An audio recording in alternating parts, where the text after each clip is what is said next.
妹，妹有看不见哦，妹妹你干嘛，妹妹？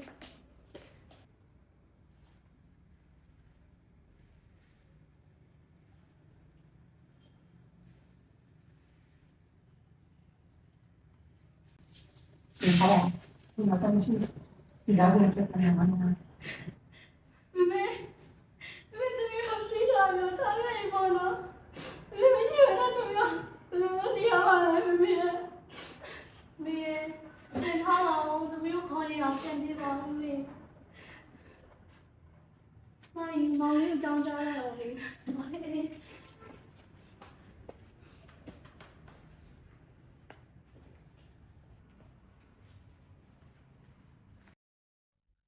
ဟုတ်မှာပါလားခင်ဗျကျွန်တော်တို့ကြောင်းကြားထားတဲ့ခဏဝလူရှင်လာရတဲ့ဆောင် ဟမ်ဖေဖေတို့ကဘသူတွေလဲဘာတွေလဲပြောကြပါအောင်တို့ကဘာတွေလာလောက်ကြရလဲ လုပ်ဆရာရှိရဆက်လုပ်ဆောင်ပါဗျာ ဟဲ့ဒီတော့ဘသူတွေလဲဘာတွေလဲဖေဖေတို့ကဘသူတွေလဲ မိတို့မေကအရင်ကနေကသူ့ခန္ဓာကိုလူတန်းထားတာလေမိတို့မေလည်းအခုကောင်းအောင်ရောက်သွားပြီဆိုတော့သူ့ဆန္ဒအတိုင်းဆက်လက်လုပ်ဆောင်ပေးလိုက်ပါ ချင်း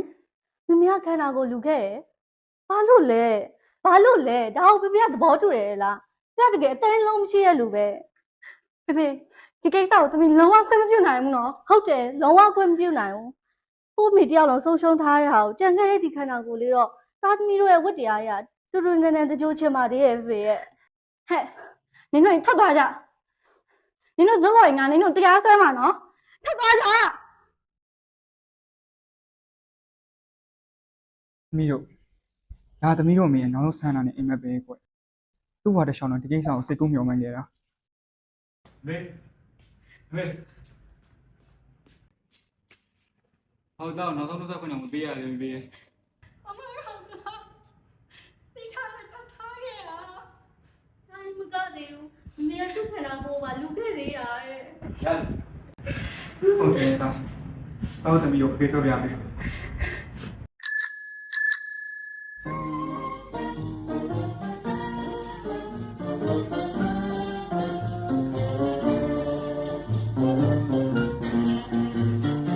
မောင်မျိုးသူသာမေလန်းလို့မချူတာပဲဆန်းသမို့အမှုရာတွေ ကျမကမန္တလေးမှာမွေးမန္တလေးမှာကြီးတဲ့မန္တလေးသူစစ်စစ်ပေါ့မိဘမျိုးအလိုက်ချမ်းသာခဲ့ရဆိုတော့ဒီခေတ်ဒီခါထဲမှာတွေ့ရခဲ့တဲ့ပညာတတ်နိုင်ငံခြားပြည်မျိုးသမီးဆိုလည်းဟုတ်တယ်ကျမကလာတယ်အရာရာပြည့်စုံတယ်နာမည်ကအမေရီထိတ်တင်ထေးတဲ့အိုးလောကကြီးမှာလေကျမလောက်ပြည့်စုံတဲ့သူရှိနိုင်မဲ့တောင်းမထင်ပါဘူး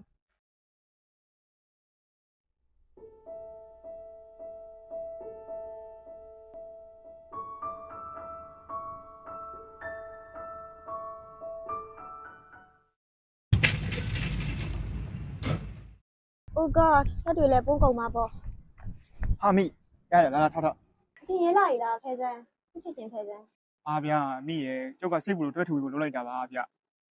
ပါတယ်မလို့ပါဘူးရှင်တို့လူစားရဲ့အကြောင်းမသိရင်ခံမယ်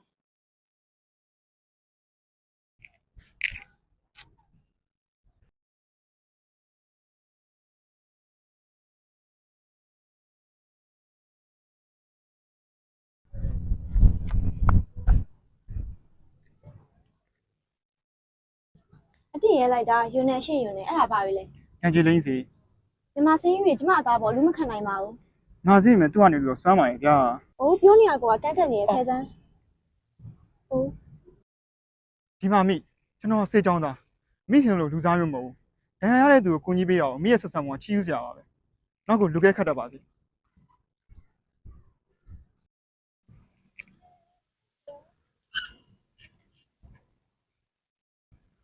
မိမရှင်သိနေရဲ့ဒီတစ်ခုခုဖြစ်နေပြီလို့အဲ့ကြောင့်ပြောတာဘောစလိမ့်မစီးပါနဲ့ကဲခုတော့ကြည့်ဖြစ်ပြီ ။ဘာခင်ရဲ့အမပြောရအောင်ရင်ထူပါအောင်ဒီမှာအိုင်နာလို့တေရောမယ်ကွာ မလေးနေရာရလည်းမသေးပါလားလာလာစေးပြရမယ်ချင်းနေတွေးနေတာလိုက်ခဲ့တော့မိသားစုဆရာဝန်လမ်းဆော်ပေးမယ်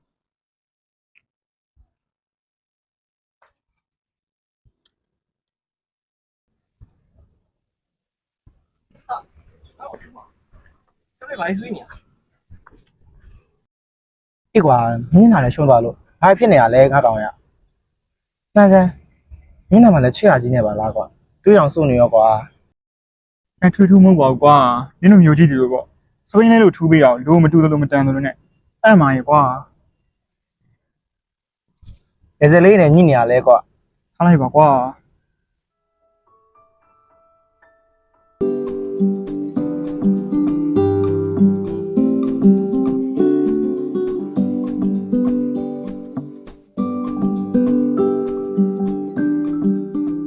သူကပါလား ဟာထိတ်နေခင်မမားတို့ပါလားဒီတော့ခိုင်းလို့ပဲနော်လာပြင်းနေဆိုဖျားလာတော့မယ် ငါတင်းတင်းကိုခေါ်လိုက်ပြီးတော့မယ်ဒီနေ့ကဈေးကျုပ်ပြရက်ဆိုအိမ်မှာလေးနားစင်လာမိမအချင်းခေါ်တော့ခင်းလည်းမတတ်တာလိုက်လာရရောမင်းတို့ကအခွင့်တောင်းလာပြီပေါ့ ဟုတ်တယ်ဟာဒီဘက်ကထူးမောင်ဒီဘက်ကအောင်ခင်နှစ်ယောက်တော့ဆေးကြောင်းရပဲလေ ဆေးရဝမ်းတော့ပါရင်ဒီဘက်ကထိတ်တင်သေးတဲ့တင်းတင်းနှုတ်ဆက်လိုက်အောင်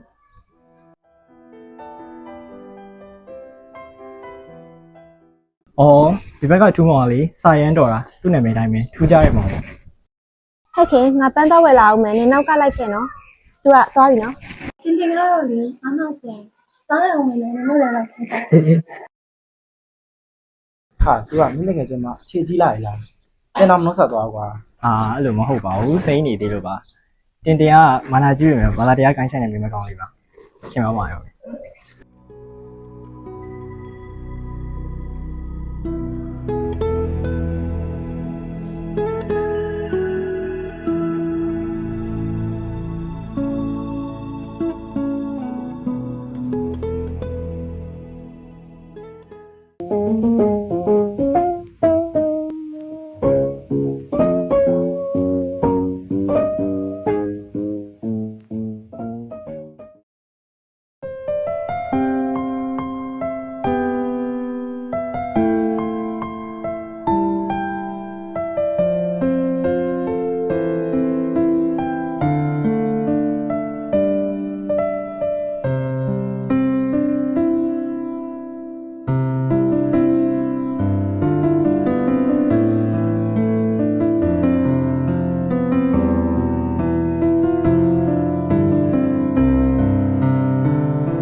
ဒီမှာမမိတ်ထင်းထင်း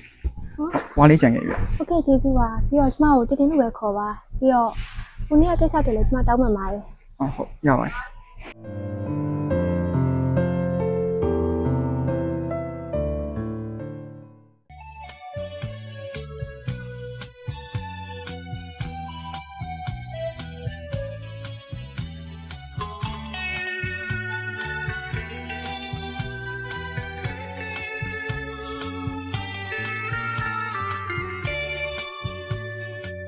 သေးတွေကပြောတဲ့ချစ်တော်စကားတွေတူတူလေးကြားလို့တကယ်အာမရနိုင်နေရင်မတိကြသောအသိခွင့်ပေးပါကွယ်ရင်ကုန်ခြင်းများနဲ့နားဆွင့်လို့လိမ့်မယ်နှလုံးသားချင်းသိနေနေပြီးတာပါကွယ်ပြောပြမရမလားမေးမောင်ရဲ့လိုရယူကြည့်ယူစိတ်နဲ့ချစ်ပါတယ်လူသလားကွယ်ငြိမ်းချမ်းတဲ့မောင်ရဲ့ရင်ခွင်ကလေးထဲမှာထွေးသိပ်လို့ပျော်ရွှင်စီမဲ့တကယ်ပါကွယ် ကိုမောင်ကလည်းအခုထိကိုမလာသေးဘူးစနစ်တောင်ထိုးပါပေါ့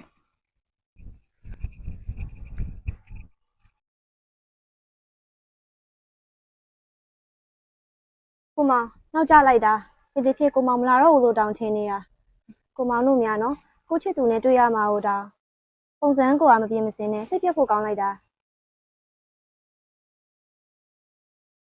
မောင်စီကဘာနဲ့ညီလဲလန်လိုက်တာ ဟောတင်ရဲ့ကိုမောင်ကတင်းအောင်တွေ့ချင်လို့ decision တော့ထွက်တဲ့အချိန်အပြေးလာခဲ့တာကိုတောင်းမှမှာရယ်နော် ဒါဆိုကိုမောင်ကဓာတ်ပေါ်တွေကင်လာတာပေါ့။ဟုတ်ကိုမောင်တို့စေချောင်းသားလောက်ကလည်းဒီနေ့မတရီစရာတွေကိုကင်လိုက်စာချက်လိုက်နဲ့သိပြတ်ဖို့ကောင်းတာပဲ။တွေးကြည့်ရတော့ဒီနေ့ပြထမင်းအောင်စားနိုင်မယ်မထင်ဘူး။တိတော့မကန်နဲ့တိရုံနဲ့ကိုမောင်တင်တစ်ခုလောက်ပြောချင်လို့ ပြောလေတင်ရဲ့ ကိုမောင်စေချောင်းကထွက်ပြီးအင်္ဂလန်မှာပညာသွားသင်ပါလားတ တိတ်ချင်နေနဲ့ဆိုကိုမကိုနိုင်ငံသားမှာဝဲတစ်ခုရနိုင်မှုတွေတင်းတင်းထောက်ဝက်ပေးနိုင်ပါတယ်ကိုမပဲဒီလိုပုံစံကြီးကိုတင်းတင်းတကယ်ယုံနေ ဒီမှာတင်ကိုမောင်ဒီပညာကိုသင်ကြားနေဆိုချမ်းသာကြလို့မဟုတ်ဘူးကိုပညာကိုလေးစားတယ်တရားသာယုံနေပြောနေတာကိုလိုစေချောင်းသားတွေတော့သူတို့ကကိုတို့ရဲ့ကျေးဇူးရှင်တွေပါကိုတို့တွေကစာပဲတင်ပြီးလက်တွေ့မတင်ရင်ဆရာအောင်ကောင်းတယ်ဘယ်လိုဖြစ်လာမှာလဲဒီအဲ့လိုမပြောနဲ့ကိုမကြိုက်ဘူး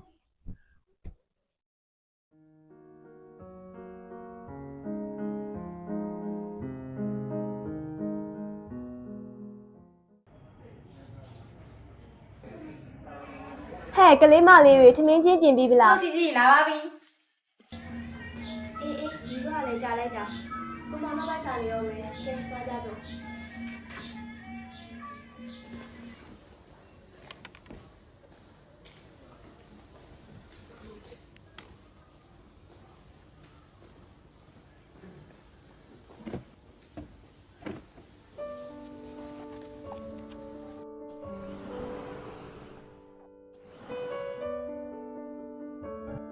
ဆိုင်ရှင်လူမျိုးကဆိုင်ရှင်လို့လည်းရှိပြီ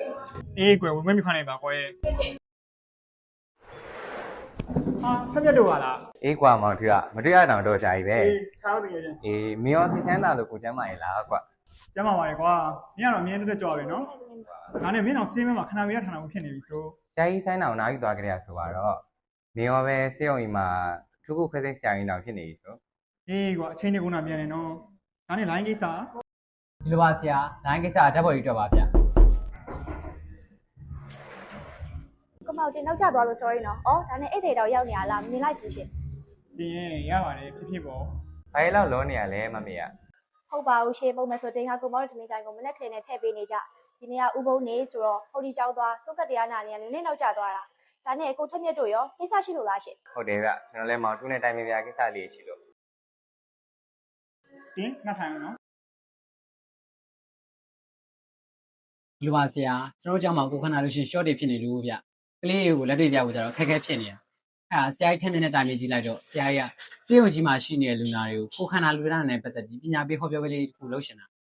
အဲ့ဒါစေုံကြီးရဲ့ခွင့်ပြုမိတ်ကိုရှောင်ရင်ဆရာလည်းဒီဌာနမှာလုပ်နေပြောလို့ဆရာအကျဉ်းချင်းလဲတောင်းရင်ဆရာစီဝင်လာခဲ့တာပါဆရာ ဟုတ်တယ်မောင်ထူက ဒါနဲ့ဆရာတို့အတွက်ဓာတ်ပေါ်တွေကအဲ့လောက်တောင်မှအရေးကြီးသလားရှင် ရေးကြည့်ရပါမမေရဲ့မှန်တိုင်းကရေးကြည့်ရထက်ကိုပိုရတယ်ဗျာဒီလိုဓာတ်ပေါ်ရေးလူရှင်နေတာမရှိရင်လေကျွန်တော်တို့ရဲ့အကြောင်းသားလေးကစာဝဲတင်ပြီးတော့အကြောင်းပြီးတော့ကြမှာကျွန်တော်ဆရာဝန်လို့ဆိုတာလူသက်တွေကိုကြဲရတယ်အဲ့တော့အမှားလုပ်လို့ရမှာမဟုတ်ဘူးအကြောင်းသားဘွားကလေးကစာတွေရောလက်တွေရောတင်ကြားခဲ့မှာ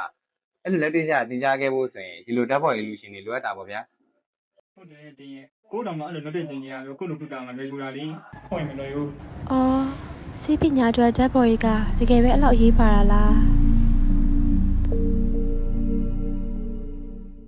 မောင်နဲ့အတူတူပေါင်းသင်းလာတာနှစ်ပေါင်း40တောင်းအောင်ရှိပါဖို့လားဆရာထောင်းလာလိုက်တာမောင်ရောတင်ရောကိုဝင်ကိုတောင်းမနိုင်ကျင်တော့ဘူး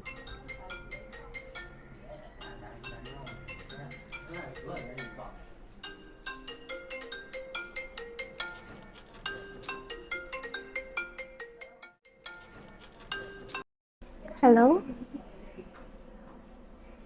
ရှင်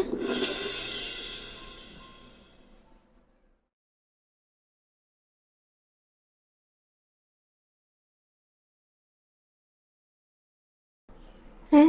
ခင်မမစိုးသူကောင်းဘက်ခင်မမငါရဲ့တငယ်ချင်းလေးခင်မမ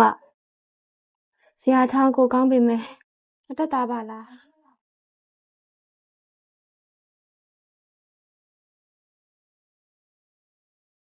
အော်မမေတော့ပြန်လာပြီလားအန်တီခင်ဗျားဘယ်လိုဖြစ်တာလဲမမေအန်ကသူကဂိမ်းစားလို့ထင်ပါတယ်သားသမီးလည်းမရှိရှာတော့သနာစရာပဲမမေမာလေသားသမီး3ယောက်တောင်းရှိရဆိုတော့မမေဘာမှမပူနဲ့နော်သမီးကမမေကိုအကောင်းဆုံးပြုစုမှာ ဟုတ်ပါပြီကွယ် ဟောဖေတော့ပြန်လာပြီပဲသမီးဝိုင်းပြင်ထားတယ်လက်ဆောင်စားကြတာပေါ့မောင်လေးလည်းပြန်လာတော့မယ်တဲ့စားရင်ဆောင်ကြတာပေါ့ဟင်ငယ်မသမီးဝိုင်းသွားပြင်လာအောင်ဟာမရင်လည်းမခိုင်းဘူးခေါ်တာကလေးမရှိရပဲသူတို့တော့ခိုင်းလိုက်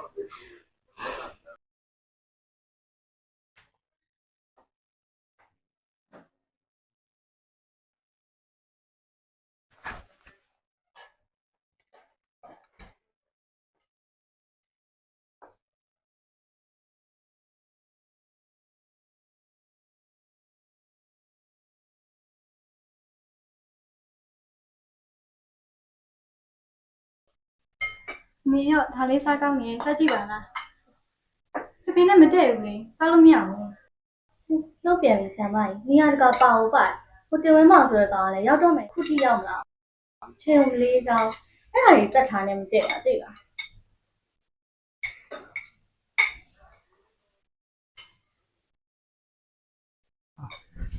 ဟာမကြီးတားကြိုက်တွေရှက်ရှက်ထားတာပဲ အဲ့တင်ဝင်းမောင်အဲ့ဒါဘာနဲ့လဲဟဲ့ ။ဩဒီနေ့anatomy decision ဝင်လာတာလေ။အဲ့တော့ formula နဲ့ပေါ့။ပြီးတော့ ဟုတ်ဆိုညာ dead body ကိုင်လာတာပေါ့ ဟုတ်တယ်လေ။အားတင်းကပြောကြရင်မေ နင်ခုချက်ချင်းကြီးဆိုချိုးစမ်းငါအဲ့နဲ့လုံးဝမခံနိုင်ဘူးပြီးတော့နင်နဲ့တူထမင်းစားဖို့လည်းငါမတတိဘူးယွန်းနေဟဲ့ယွန်းနေ မောက်စီကဘာနဲ့ညီလဲနန်လိုက်တာတစ်တစ်တော့မကန်နဲ့တစ်တစ်ယုံနေကိုမတင်တိတ်နေမကောင်းလို့ခန်းထဲသွားနာလိုက်တော့မယ် အင်းမတင်ကိုစားမိတက်ခင်မယ် ဖြည်းဖြည်းစားကြနော်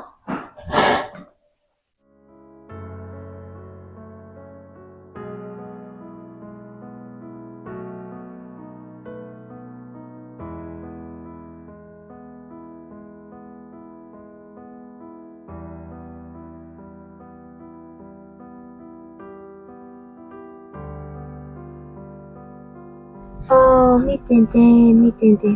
ကိုကတခြားအောင်လုံးအတ္တနဲ့မာနကိုအဖော်လောက်လာတဲ့မိန်းမကိုကလွယ်ရင်ဘသူမှအထင်မကြီးတဲ့မိန်းမပညာတတ်ပတ်စံရှိလုပ်ငန်းရှင်မိန်းမကဲအခုနှစ်ဘဝကလည်းဒီနေ့မှနေဝင်အဆုံးသတ်တော့မယ်မြင်ပါကောင်းတာတွေလုပ်ခဲ့လဲသိဖို့ရောအသိဖြစ်ပြီလားချမ်းသာလဲသိပညာတတ်လဲသိရုပ်ရည်ပြည့်စုံလဲသိဟုတ်ပါရဲ့လေလူတိုင်းကသိဖို့မွေးလာကြတာပဲသိရမယ့်အတူတူတမိုးထားကိုယူခံရမှုနဲ့ပဲသိချင်တယ်အကျိုးရှိရာတစ်ခုခုထားခဲ့နိုင်ပြီဆိုမှစိတ်ဖြောင်းလို့ဖြောင်းသွားခြင်းနဲ့တမလုံးလန်းကိုဝင်ကြွားစွာနဲ့ရှောင်လန်းခြင်းနဲ့ဟုတ်ပြီဆုံးဖြတ်လိုက်ပြီမိတင် တင်း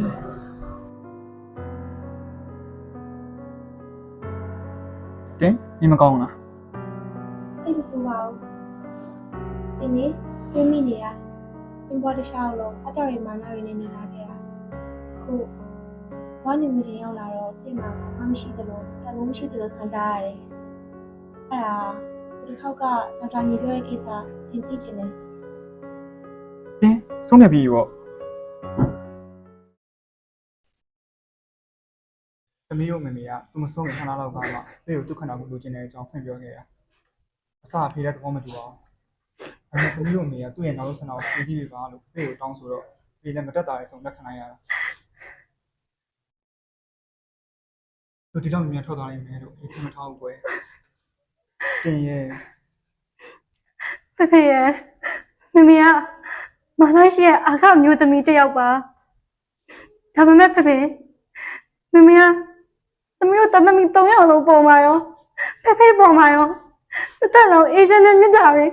ပေးလာခဲ့ရတာခုလိုမျိုးတည်းနောက်ဆုံးခင်လေးပါတော့အမတ်တရားလေးနေနေရော ဟုတ်တယ်ဖေ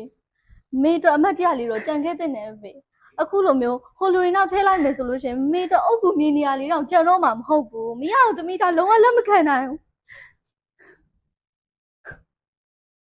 ဒါဆိုမေကတခြားရီမန်းပြီးတော့လူငယ်ပေါ့နော်။ မိမေကသူ့ဆန္ဒအရဆုံးမသွားရင်ခဏကိုစေချောင်းမှာလူနေတယ်မင်းတို့လိုစေချောင်းသားတွေခဏတင်ထားရမှာထောက်ဖို့ဖြစ်အောင်လို့ မမတော့လုံးဝသဘောမတူနိုင်ဘူးမောင်လေးလုံးဝကိုသဘောမတူနိုင်ဘူးမမေတို့အယူသားမခံနိုင်ဘူး ဟုတ်တယ်မေကိုသူတို့လက်မအပ်နိုင်ပါဘူးမေရဲ့မာနာမေရဲ့ဂုံတိတ်ခါတွေထိပါမခံနိုင်ဘူးပြောမရဘူးသူတို့ကမေကိုလေးစားမှုပြမလားမပြမလားဆိုတာ ဟုတ်တယ်မလက်ကျွန်တော်လည်းမမေကိုဘယ်သူလက်မှမအပ်ချင်ပါဘူးဒါပေမဲ့ဒါမမေရဲ့နောက်ဆုံးဆန္ဒလေးဗျာဖြည့်ဆည်းပေးရမှာပေါ့မမစိတ်ချကျွန်တော်စေချောင်းသားတွေကလေမမေလိုခန္ဓာကိုယ်လူရှင်တွေပေါ့အမြဲ respect ထားကြတာဝိညာဉ်မဲ့မျက်စရာတစ်ပါးလို့ပေါ့မမေပေါ့မလေးမစားလို့မှမဟုတ်ဘူးစိတ်ချ မရအောင်မောင်လေးမမတော့မေကိုမပေးနိုင်ဘူး လောကကြီးမှာဘယ်သူမှမမြဲဘူးမွေးတစ်နေ့တေးတစ်နေ့ပဲဒါပေမဲ့မမေအားကမျိုးသမီးပဲမတည်မြဲတဲ့သူခန္ဓာကိုယ်ရင်းတည်ပြီးတော့တည်မြဲတဲ့အသိဉာဏ်ပညာတွေလူကြိုးပြဆရာဝန်ကောင်းတွေမွေးထုတ်ဖို့ကိုကြိုးမငယ်ပဲရဲရဲခန္ဓာကိုယ်စွန့်လူသွားခဲ့ရလေမမတို့ဂုံလိုက်ဆန်းမှာမမေစံပြတ်သူရဲကောင်းကြီးပဲ မောင်လေးရဲ့ သမီးမောင်ပြောတာမှန်နေကွယ်သမီးတို့ရဲ့ရင်းလာတဲ့မမေအတွက်သူ့ရဲ့နောက်ဆုံးဆန္ဒကိုဖြည့်ဆည်းပေးအောင်ကွယ်အားငယ်ဆရာလေးတို့တော့ခေါ်လိုက်သူ့လုံးဆရာရှေ့ဆက်လုပ်ပါလိ ဟုတ်ကဲ့ ဟုတ်ကဲ့ခုလိုမျိုးကြီးမြတ်တဲ့ဆုလို့မှုပြုလုပ်ပေးတဲ့အတွက်တော့မယ်ရီထိတ်တင်ထည့်မိသားစုရဲ့ကတော့တကယ်လေးစားလို့ကျေးဇူးတင်ပါတယ် ရပါတယ်ဆရာလေးလှုပ်ရှားချက်ဆက်လုပ်ပါ ယုဝေဒနာတင်ညာတင်ခါရဝိညာဏအစုငါလီခန္ဓာရီကမြင့်ရှိကာလတီထားပဲခဏဖြစ်၍ခဏပြည့်ဖြစ်ပြည့်တဲ့နှိမ့်ဆက်တဲ့ဖြင့်တရားမစေလို့ဆင်းရဲဤခိုင်မြေကြောမှာနှစ်မပါဘူးပညာစကုမျိုးထောက်ရှုကသူတဘာဝအနိစ္စနှင့်ဒုက္ခအနတ္တမှန်လာစွာဤ စေပညာသင်ကြားနိုင်ရန်ကိုခန္ဓာလူရန်ပေးပါတော့မြတ်ဆရာတို့အားဘာဝပြုပါသည် စေတနာမွန်တမန်လုံးမှပြတာတင်ကြ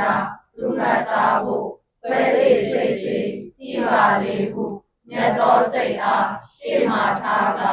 အကျိုးပွားရန်ခန္ဓာကံအားလူရန်လေသူထို့လူကိုနှုတ်စိတ်တခင်ဆရာရှင်ဟုစိတ်တွင်ဆဲမြဲခေါ်ပေါ်ဆဲပင်မြတ်သောဒါနကိုယ်ကာယနှင့်ယုံနဲ့မမြဲဝိညာဉ်ဆဲလေနန်းကြောင့်ပြညွန်ကျေသူဝန်တို့ပမာခိုင်း၌ရှင်မာခိုင်းရဲ့လေးစားသမှုခါရဝပြုပါသည်